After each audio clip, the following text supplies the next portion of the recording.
Terminar con la teoría de las series de Fourier. Hasta ahora habíamos definido series de Fourier para funciones periódicas con cualquier periodo. En general, en la práctica, lo que aparecen son funciones definidas en un intervalo. El intervalo puede ser cerrado. Si el intervalo es cerrado, vamos a pedir que f de a sea igual a f de b. O semiabierto, es decir, cerrado de un lado, abierto del otro.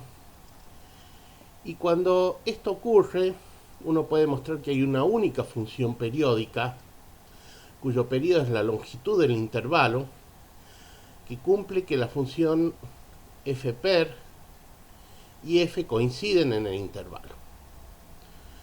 Claro, la diferencia es que la función f periódica está definida para todos los reales, mientras que la función f solo está definida en el intervalo. Bueno, encontrar la fórmula algebraica para f per no es muy fácil y tampoco es necesario, pero hay un argumento geométrico que muestra que esta f per existe. Esta función f per se llama la extensión periódica de f. Y entonces, por definición, la serie Fourier de f va a ser la serie Fourier de f per. Claro, uno diría, ¿y cómo calculo los coeficientes si no tengo la fórmula de f per? Resulta que las propiedades de las funciones periódicas que vimos en la clase anterior nos permiten calcular estos coeficientes.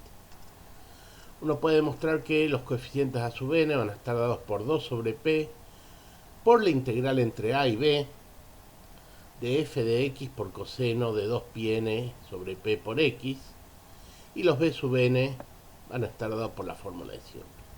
O sea, la diferencia es que acá, en vez de integrar entre 0 y p, integramos entre a y b. ¿Cómo se ve que esta proposición es cierta, que está bien hecho esta fórmula? Bueno, primera cosa a notar, estas dos funciones son funciones de periodo p, sale directamente de las propiedades del coseno y el seno. Cuando hablamos de las propiedades de las funciones periódicas, vimos que el producto de funciones periódicas con el mismo periodo es periódica con el mismo periodo. O sea que acá tendría que ir f per de x y f per de x por el seno de x, ambas son periódicas de periodo p, y por lo tanto estas integrales coinciden. Pero entre a y b, f per y f coinciden, así que nos queda la fórmula esta. ¿De acuerdo? Hay que poner f per acá abajo, f per acá abajo y f per acá abajo. Con el seno la demostración es la misma. O sea que uno puede calcular la serie Fourier de f sin hacer referencia a f per.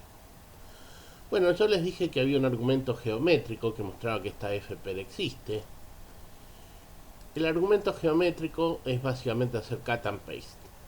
Supongamos que acá tengo el intervalo AB, es decir, mi función original, el gráfico está en rojo. ¿Cómo hago la extensión periódica? Simplemente haciendo cut and paste.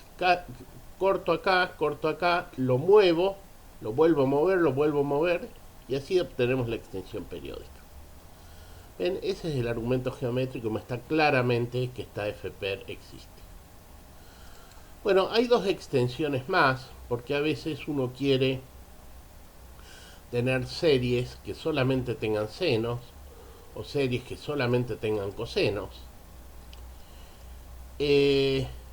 Cuando uno quiere tener una serie que solamente tenga cosenos, eso se puede hacer para funciones que están definidas en un intervalo t mayor que 0, mayor o igual que 0 y menor que l. Para eso, primeramente, nos vamos a construir una función par a partir de esto, que se va a llamar la extensión par de f, que va a estar definida de menos l a l. Y f par de t es tomar f del módulo de t. Acá se ven, nuestra f original está en rojo y le agregamos una parte en azul, es decir, f par está definida en el menos ll, tiene todo este gráfico, y justamente la marca de las funciones par es que el gráfico es simétrico con respecto al eje de la serie. Y ahora que tenemos esta función f par, tomamos la extensión periódica y tomamos la serie Fourier. Bueno, entonces tomamos la serie de extensión periódica de f par, que tiene periodo p igual a 2l. Vamos a llamar omega m a 2πm sobre 2l. Si calculamos la serie de Fourier de esta función f-par, fíjense que el periodo ahora no es L sino 2L, vamos a ver que esta serie no tiene términos en los cosenos. Y los senos, no tiene términos en los senos. Y los términos en los cosenos están dados por esta fórmula. O sea que de nuevo yo puedo hacer esencialmente desaparecer f-par y la extensión periódica y quedarme con la f original. La única diferencia es que ahora el periodo no va a ser L sino va a ser 2L. Bueno, ¿cómo se ve que esta proposición es cierta? Bueno, el seno omega m por t es una función impar. Si yo multiplico una función impar por una función par, tengo una función impar. Si integro de menos L a L, una función impar me da 0. Con esto se ve que no hay términos en los senos. Coseno de omega nt, mt es par, f es par. Acá viene f par. Acá también tiene que venir f par. Y entonces, ¿qué pasa? Si yo integro f par por coseno omega mt entre menos L y L, eso es 2 veces el integral entre 0 y L. O sea que cuando uno quiere hacer la serie de Fourier de cosenos de una función, directamente usa esta fórmula para calcular los coeficientes. Única sola cosa a recordar, el periodo va a ser 2L y no va a ser L. Bueno, tomemos como por ejemplo la función f de x igual a x cuadrado definida entre 0 y 1. Esta función tiene este gráfico que está en azul. Si hago la extensión par, habíamos dicho que tomaba módulo de x, pero módulo de x al cuadrado es lo mismo que x al cuadrado, o sea que la extensión par es la función f de x entre menos 1 y 1. Entonces tenemos toda esta función. Y después hago la extensión periódica, ¿no? La parábola, este pedazo de parábola se volvería a repetir. Si hacemos la serie de cosenos, fíjense que directamente tomando 3 términos, vamos a tener este gráfico, el gráfico está en verde, y ya se parece muchísimo a la función. Es decir, eso pasa porque acá estamos trabajando con una función continua, que de algún modo la forma que tiene el gráfico más o menos parece una onda. Entonces solamente tomando 3 términos de la serie de cosenos, ya tenemos una aproximación bastante buena. La aproximación es un poco peor en los puntos donde la f original, es decir, la f periódica, no es derivable. Y son estos puntos acá. Pero el resto del tiempo se parece muchísimo. Y solamente estamos tomando 3 términos de la serie. Hay veces que uno quiere hacer extensiones o series que solamente tengan senos. Para eso tenemos que empezar de nuevo con una función que está definida entre 0 y L. Para poder tener una extensión impar, uno necesita que f en 0 valga 0. Eso es por la definición de función impar. Normalmente si f en 0 no vale 0, uno la redefine. Y definimos la extensión impar así. Es f de t cuando t está entre 0 y L, y menos f de menos t cuando t está entre menos L y 0. Acá se ve cuál es el gráfico. El gráfico de mi f original es esta parte en rojo y le agregamos toda esta parte en azul. Después hacemos la extensión periódica y tomamos la serie de Fourier. Y resulta que la serie de Fourier de f impar solamente tiene senos. Y la fórmula que uno tiene directamente puede hacer desaparecer f impar y usar esta fórmula. De nuevo, lo único que hay que recordar es que el periodo de la serie de Fourier va a ser 2L y no va a ser L. Acá tenemos un ejemplo. Empecemos con la misma función f de x igual a x cuadrado entre 0 y 1, gráfico como la otra vez en azul. Tomar la extensión impar ahora me produce de este lado menos f de x cuadrado, menos x cuadrado. Y después hacemos la extensión periódica, ¿no? Que viene esto acá y vendría otro acá. En verde está la serie Fourier de seno con 10 términos.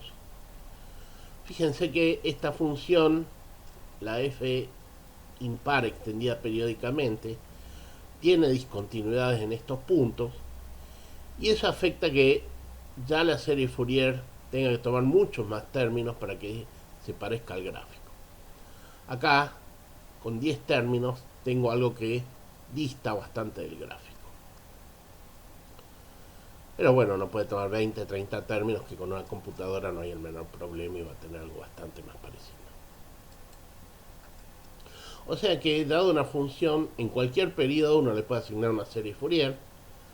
Si la función está definida en un intervalo 0L, puede tener toda una serie de Fourier completa, que va a tener periodo L, una serie de Fourier que solamente tenga cosenos, que va a tener periodo 2L, o una serie de Fourier que solamente tenga senos, en cuyo caso también va a tener periodo 2L.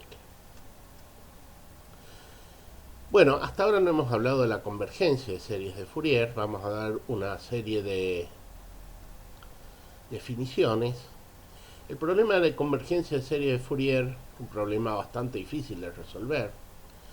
La demostración original de Fourier tenía ciertos problemas, que es que la gente en esa época no tenía en claro cuáles eran las estructuras de las discontinuidades de una función, y llevó bastantes años hacer una teoría de la convergencia que estuviera bien y fuera precisa. Bueno, vamos a recordar una serie de definiciones. Un subconjunto de los números reales se dice que es discreto si cada vez que tomo la intersección de D con un intervalo cerrado cualquiera, tiene finitos números. Por ejemplo, los números enteros son un conjunto discreto de los reales. Y discretos quiere decir que son puntos separados. Si yo tomo los enteros intersección con el menos 525 con 1.217.3, y va a haber una cantidad finita de enteros que están en ese intervalo. Una función definida en un intervalo cualquiera conteniendo los reales se dice que es continua por partes si el conjunto de puntos donde la función no es continua es discreto, y en cada punto donde la función no es continua existen los dos límites laterales. Eso quiere decir que en los puntos donde la función no es continua no tengo saltos infinitos. Bueno, las funciones continuas por partes son las funciones que uno las puede integrar. Cuando uno tiene una función continua por partes, si uno tiene cualquier punto del dominio de f, uno puede definir lo que se llama el semisalto de f en x0, que es la diferencia, el promedio de los límites laterales. En los puntos donde f es continua, el semisalto de f y f son iguales. En los puntos donde f pega un salto, el semisalto da el punto que está en el medio del salto. ¿De acuerdo? Bueno, esto va a tener importancia porque la serie Fourier en realidad cuando converge va a converger al semisalto de f y no va a converger a f. Como f vamos a trabajar siempre continuas por partes, en casi todos los puntos la serie Fourier va a converger a f. Pero hay que tener cuidado en los puntos de discontinuidad de f. Bueno, lo siguiente es una generalización de la noción de derivadas laterales. Supongamos que tenemos una función que no es continua, no necesariamente continua en un punto x0. Vamos a suponer que estos dos límites laterales existen. Como vamos a trabajar con funciones continuas por partes, eso siempre pasa. Se definen las derivadas a izquierda y a derecha como los límites laterales, ¿sí? H tendiendo a 0 más y 0 menos. Usamos la fórmula de las derivadas, nada más que ponemos f en x0 más y en f en x0 menos. Si f es continua en x0, estas son las derivadas laterales usuales.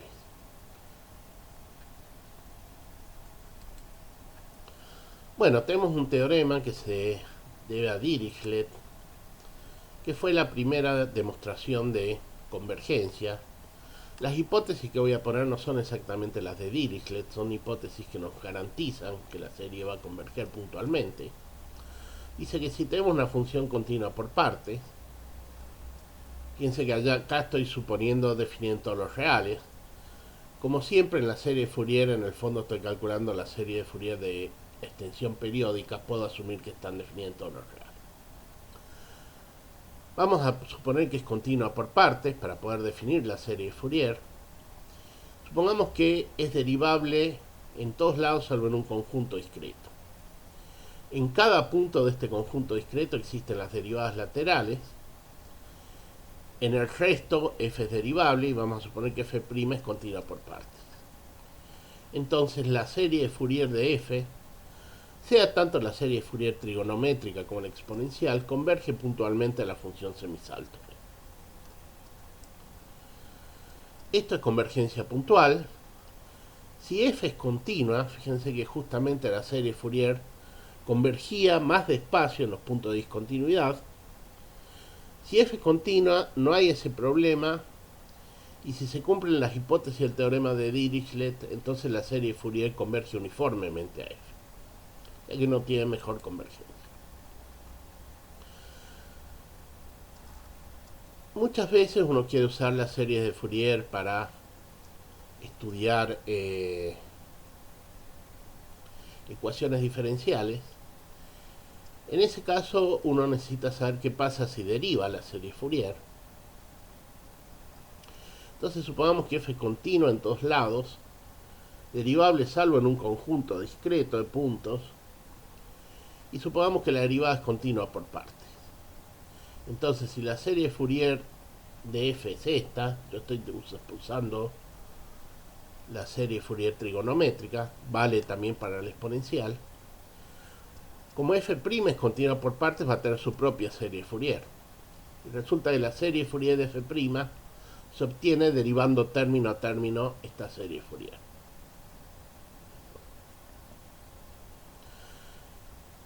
Si f' además cumple con las hipótesis del teorema de Dirichlet, S de f' va a converger a la semisuma de f' para todo t.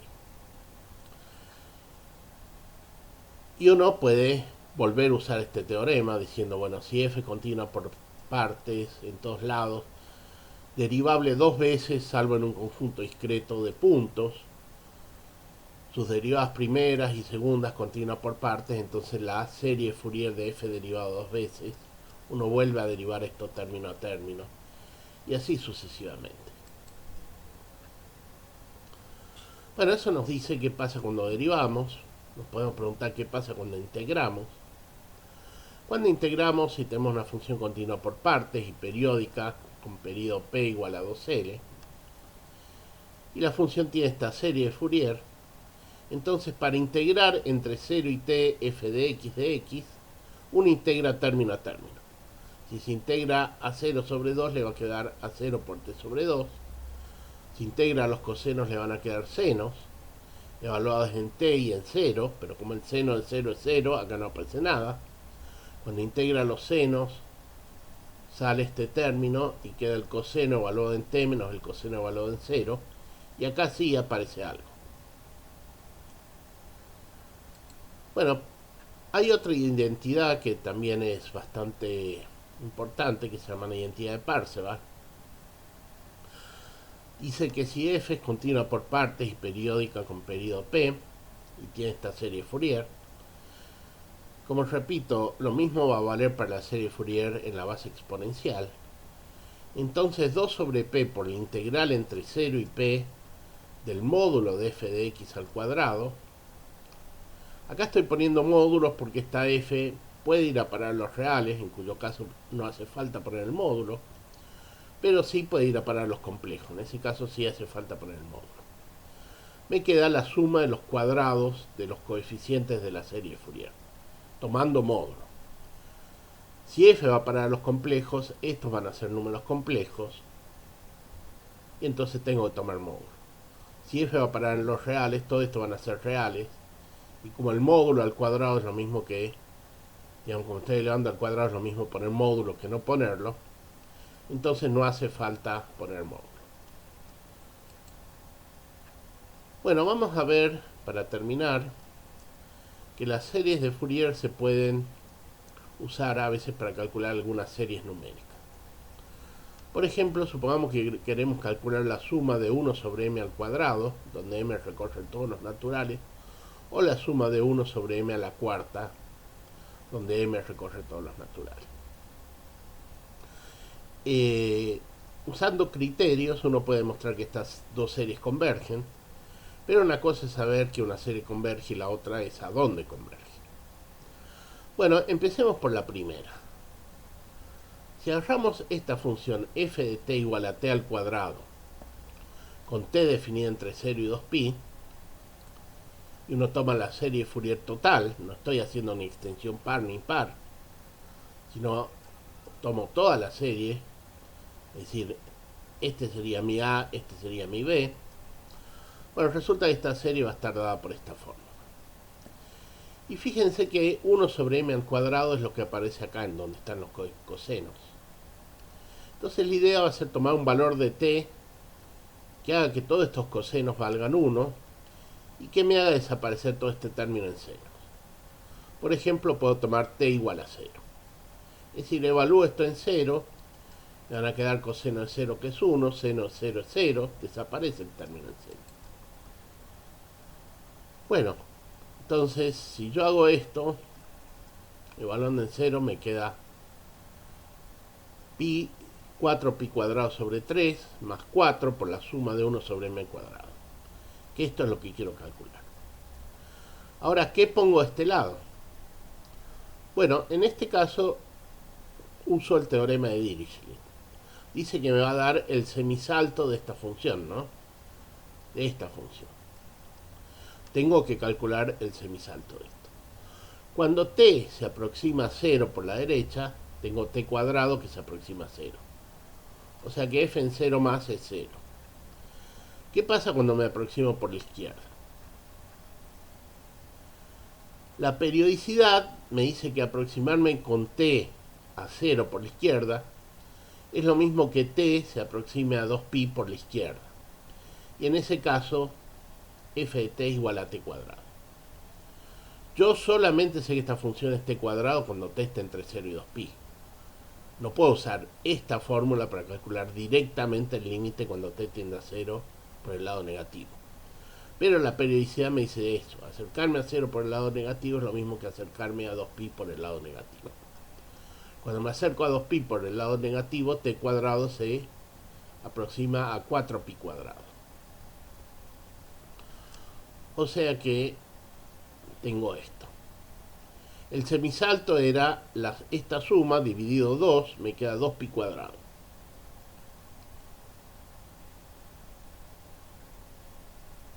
Acá yo tenía un 4. Voy a tachar el 2 de un lado con el 2 de estos y me van a quedar 2. O sea que me termina quedando que pi cuadrado es 2pi cuadrado sobre 3 más 2 veces esta suma. Paso esto restando, paso el 2 dividiendo, y me queda que la suma de 1 sobre m cuadrado es pi cuadrado sobre 6.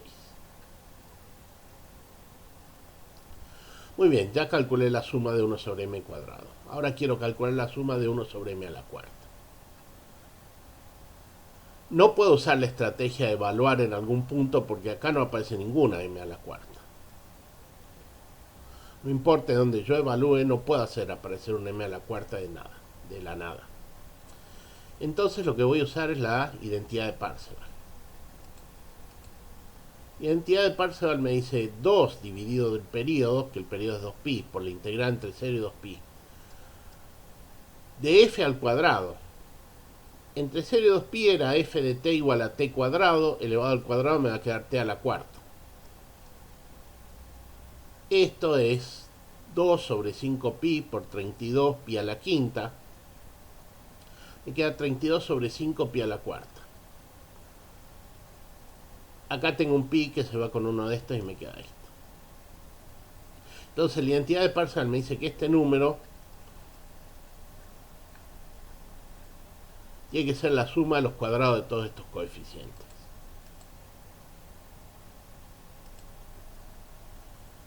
Bueno, el primero me va a dar esto, Y acá donde estaban los cosenos, acuérdense que había un 4 adelante, cuando eleva al cuadrado me va a quedar un 16.